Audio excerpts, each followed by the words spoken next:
Hello to all students. अभी हम body covering of and skeleton के बारे में देखते हैं, जो कि प्रोटोजोआ का कंटिन्यू चैप्टर चल रहा है, उसी को हम आगे चलाएंगे। इसके पहले हमने प्रोटोजोआ के असेलुलर और यूनिसेलुलर कॉन्सेप्ट के बारे में देखा था।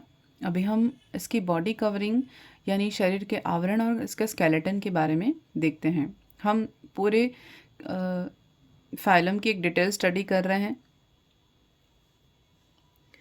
और इसको स्टार्ट करते हैं। जो प्रोटोजोआ है, ये जो चैप्टर जो भी हम यहाँ पर लेक्चर चला रहे हैं वो बीएससी के बच्चों के लिए भी बहुत इम्पॉर्टेंट है। इसके साथ जो असिस्टेंट प्रोफेसर जूलॉजी से तैयारी कर रहे हैं उनके लिए भी बहुत इम्पॉर्टेंट है। इसके बाद जो फर्स्ट ग्रेड के लिए बायोलॉजी से स्टडी कर रहे हैं, तैयारी कर रहे हैं, उनके लिए भी इम्पॉर्टेंट है। तो जो भी लोग इसे पढ़ना चाहें वो देख सकते हैं और इससे आपको समझना पड़ेगा, इसको रिपीट करना पड़ेगा और बार बार इसे देखना पड़ेगा। तो ये जो भी मटेरियल है मैंने बीएससी की जो बुक्स हैं उनसे लिया है, तो काफ़ी लेंदी भी है और ऐसे अगर अच्छे से समझ में आ जाए तो इजी भी बहुत है और डिटेल में लिया है मैंने इन सब चीज़ों को, क्योंकि हम कोई भी कॉन्सेप्ट छोड़ना नहीं चाहते। सबको साथ में लेके सबको अच्छे से पढ़ेंगे, जो भी हम पढ़ेंगे वो बहुत अच्छे से पढ़ेंगे। और जो बच्चे एग्ज़ाम में क्वेश्चन के आंसर लिखना चाहते हैं उनके लिए आंसर भी तैयार हैं।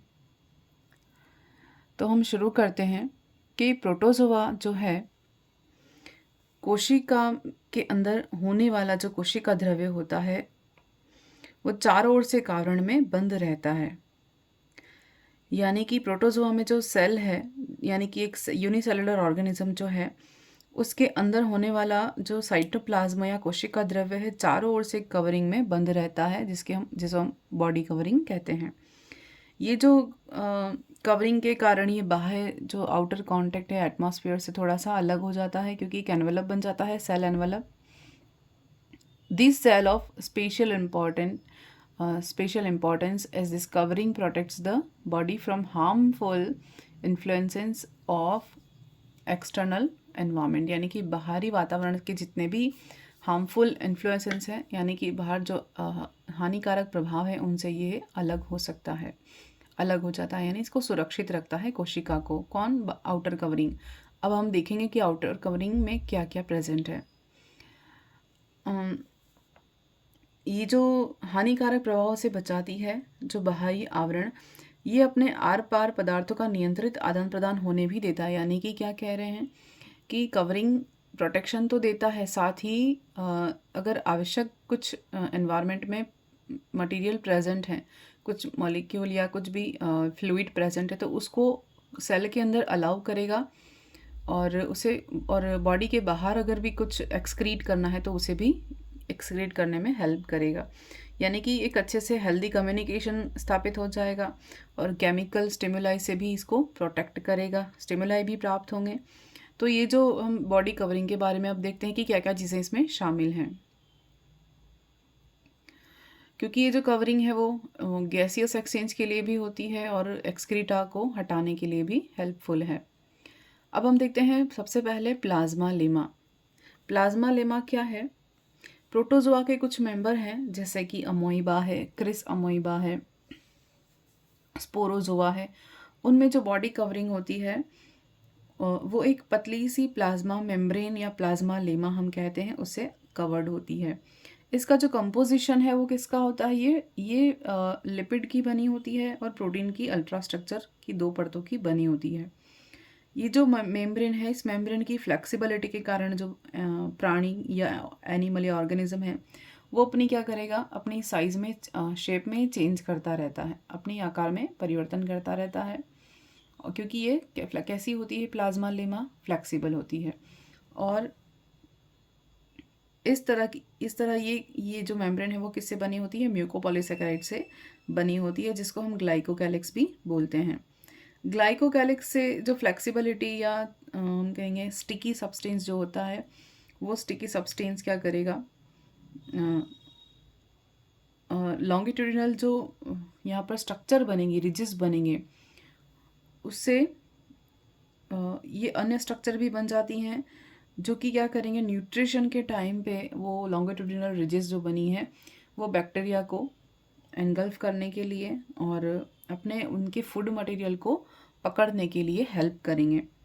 तो इस तरह से ये उन्हें हेल्प करते हैं और अमोइबा को किसी भी सरफेस से स्टिक करने में या चिपकने में, एडहेशन में भी हेल्प करते हैं। तो ये प्लाज्मा लेमा जो कि प्लाज्मा मेम्ब्रेन है, लेकिन हम प्रोटोजोआ में इसको क्या यूज़ करेंगे वर्ड, प्लाज्मा लेमा। अब हम देखते हैं पेलिकल। सेकेंड स्ट्रक्चर अपना है पेलिकल। इसे हिंदी में तनुत्वक भी कहते हैं और इसे प्लाज्मा कला भी कहते हैं। अब हम देखते हैं पेलिकल के बारे में। In other protozoa like euglena the body covering is in the form of a differentiated pellicle, यानी कि हम देखते हैं कि दूसरे प्रोटोजोआ जैसे कि यूग्लिना है और उनकी बॉडी में क्या होता है, जो पेलिकल है वो यूग्लिना के समान जितने भी प्रोटोजोआ हैं उन एनिमल का जो बॉडी कवरिंग होती है एक अलग प्रकार का होता है जिसको हम क्या कहते हैं, पेलिकल कहते हैं। और इसमें क्या होता है, या थोड़ा सा कंपैरेटिवली कुछ मोटा होता है और दृढ़ होता है, यानी कि थोड़ा सा रिजिड होता है, थिक होता है, फर्म होता है। कौन, पेलिकल। किस में हो सकता है, यूग्लिना की तरह दूसरे जो प्रोटोजोआ हैं उनमें, यानी यूग्लिनॉइड जो है उनके एनिमल्स में। और हम क्या देखते हैं, ये जो पेलिकल हैं ये जो प्रोटीन की बनी होती हैं और अंदर की ओर ये प्लाज्मा मेम्ब्रेन से लेयर्ड होती हैं, यानी कि प्लाज्मा लेमा अंदर होती है और पेलिकल कवर्ड होती है। अब पेलिकल की फर्म होने के कारण इसका जो शेप है ये बार बार नहीं बदलता, सेम ही रहता है। हमने यहाँ पर क्या देखा था, इनमें पेलिकल नहीं है, किन में, अमोइबा में, क्रेस अमोइबा में और स्पोरोजोआ में। तो ये एनिमल क्या कर सकते हैं, ये प्रोटोजोआ अपना शेप चेंज कर सकते हैं, लेकिन अगर जिनमें पेलिकल प्रेजेंट होती है वो कैसी होती है, फर्म होती है, प्रोटीन की बनी हुई, रिजिड होती है, इसीलिए वो बार बार अपना शेप चेंज नहीं कर सकते हैं। एक डेफिनेट शेप उनमें हो रहता है, फिक्स रहता है। नेक्स्ट हम देखते हैं स्केलेटन या कंकाल। तो हम प्रोटोजोआ के दूसरे जितने भी और अलग ग्रुप हैं उनमें अलग अलग तरह की स्ट्रक्चर प्रेजेंट होती हैं, अलग अलग लेयर से क्या होता है, सिक्रेशन होता रहता है। नॉन लिविंग एक्सटर्नल और इंटरनल लेयर्स बनती हैं क्योंकि उनमें से सिक्रेशन होता रहता है, लेयर्स का सिक्रेशन होता रहता है। ये जो लेयर्स हैं वो ऑर्गेनिक सब्सटेंस जैसे कि जिलेटिन है, सेलुलोज है, फिर स्यूडोकाइटिन है, जैसे इनऑर्गेनिक सब्सटेंस बना होता है। और इनऑर्गेनिक सब्सटेंस देखिए, ये ऑर्गेनिक है और ये इनऑर्गेनिक सब्सटेंस जैसे कि सिलिका है, कैल्शियम है, कार्बोनेट है, ये सब क्या करेंगे, एक सिक्रेशन करते रहेंगे जिससे कि एक लेयर, इनके ऊपर लेयर पे लेयर बनती जाती है। और ये जो लेयर है ना, ये जो लेयर ही क्या करेंगी, जब ये डॉर्मेंट स्टेज में जाएंगी तब उनके ऊपर सिस्ट का, थीका और लॉरिका का एक शेल बनाएंगी, एक आवरण बनाने में हेल्प करती हैं। तो हम इसको एक एक्सोस्केलेटन की तरह मान सकते हैं। और इंटरनली ये सीक्रेट होती है, इसलिए इंटरनल भी लिखा है, क्योंकि बॉडी के अंदर से ये जिलेटिन है, सेलुलोज, ये सब सीक्रेट होते हैं और ये टाइम टू टाइम या धीरे धीरे क्या करेंगे, ये ऑर्गेनिक और इनऑर्गेनिक सब्सटेंस जो है वो जब इनकी अनफेवरेबल कंडीशन होती है तब ये क्या करेंगे, इनके ऊपर सिस्ट का या थीका या लॉरिका का फॉर्मेशन करेंगे, जो कि लास्ट में क्या बनाते हैं, टेस्ट या शेल का फॉर्मेशन करते हैं, जो कि इनको प्रोटेक्शन के लिए जब डॉर्मेंट स्टेज में जाते हैं तब इनको ये हेल्प करता है। नेक्स्ट हम देखते हैं,